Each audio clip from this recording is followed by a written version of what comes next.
I really think it's all about connection. And the two main ways of connecting with children reflect the two languages of childhood. So one is the language of play, and we connect with them through play. So children don't come home from school and say, I had a bad day, would you like to sit and talk about it? Very few children will say that. They'll say, will you play with me? And then we say, I'm too busy. And what we've said is, we don't realize this, but what we've said is, I don't want to hear about your hard day. I don't care. Now, we would never say those words, probably.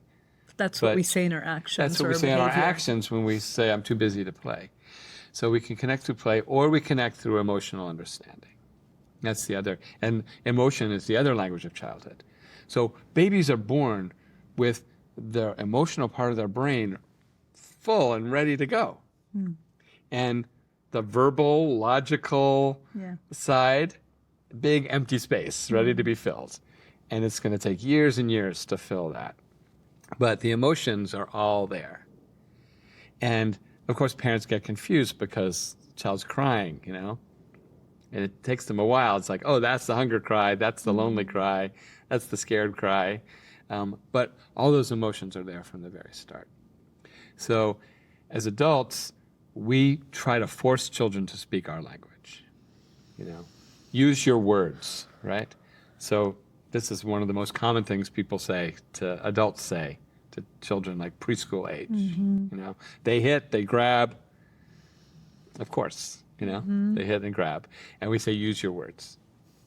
Well, if they could have, they would have. They have no idea what you're saying, That part of the brain is not accessible to them. Yeah. They've only just recently gotten words. And when things are intense, words go out the window. Yeah. It's just actions. Yeah, and I don't even think they understand what use your words means. Right. Or sometimes I've seen kids who are like, oh, and then they start swearing up a blue streak, and they're like, not those words. Like, wait a minute. You told me to use my words. Because we also tell children, don't say that, don't say that. All kinds of words we don't allow them to say, but then we tell them to use your words. So, but all of that can be done in emotional connection. I see you. This is what I see. I accept you. I welcome you.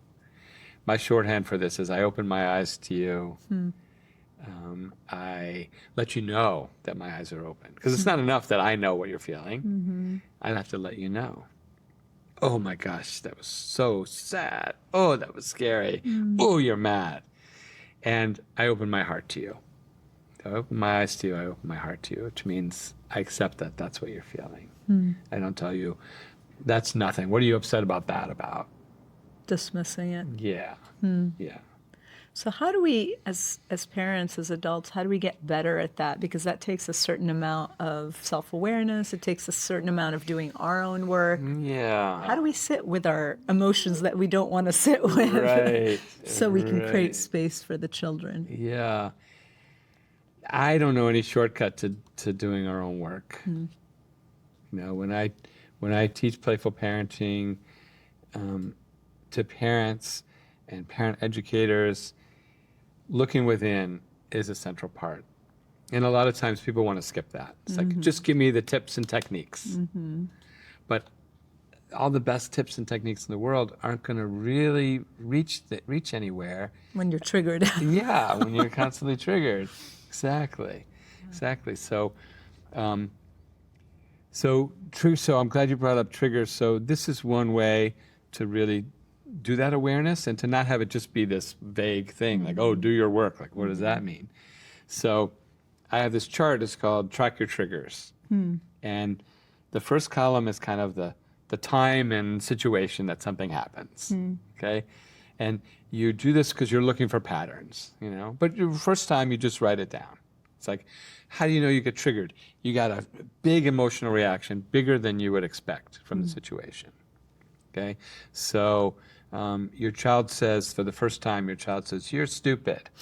And you're terrified that they're going to end up in prison because they're a bad kid, or you're enraged that they spoke to you that way.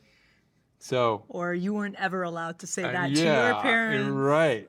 So So that all goes in there. So you track your triggers, so you write it down, and it's like, okay, 10 o'clock Monday morning, this happened. It's like, okay, maybe it happened after I said, no cookies for breakfast. Okay, then the focus is what happened in me. Usually, we think about what the other bad person did, all the bad things that they did. But tracking your triggers is all about looking within. So, okay, I had a surge of rage. I had a surge of heat inside my body. I had this tension in my shoulders. I had this urge to scream. My hands started to come into a fist. And I write all that down. And then, what's my guess of what this might be about? What this might be linked to? And it might be a big question mark. And, some people that do track their triggers for a while, and it's a lot of question marks. And then the light comes on, and it's like, oh, okay, so maybe, like you said, I was never allowed to say no to my parents about anything. Okay? I was never allowed to speak my mind. Parents do stupid things, but we can't say that they're stupid. Okay, that's just not allowed. And then, what would I have liked to have done? Maybe include, like, what did I do? Okay, I yelled. What would I have liked to have done? And to kind of prompt that, I always ask, what could be a playful response? What could be an empathic response? So, in that case, maybe I think, well, I got flooded, I got triggered, but if I can slow it down and do it over, a playful response would be like, oh my goodness, I can't believe what you just said to me. Oh my goodness, I'm going to have to pour this water on my head. And then they're laughing and giggling, and that disconnection that's happened. The disconnection happened before they said you were stupid, but I wasn't aware of it until you said I'm stupid. Now I'm aware of it.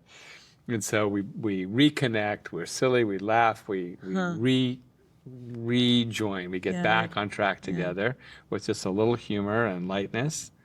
Or the empathic response, that's some strong language you're using. Boy, I wonder what's going on inside, because I know that's not the kind of thing you would usually say. And so I know you must be having some big feelings inside, because that's a strong word. And you see how different that is from, don't talk to me that way. That just shuts everything down. So if you track these triggers over time, then you start to see the patterns. And you start to see, oh, Monday mornings, I always get triggered on Monday mornings, or Sunday night, or bedtime, or dinner time. And then you start to see, what's this all connected to? And then that's kind of where the heart of the work is. And, and that doesn't mean, call up your mother and yell at her, It just, maybe, that might feel good for a minute, but it has some drawbacks. But what it means is to look inside. And there's a practice in parenting that I think is incredibly valuable, which is every time you give something good to your child, give a little bit extra to yourself.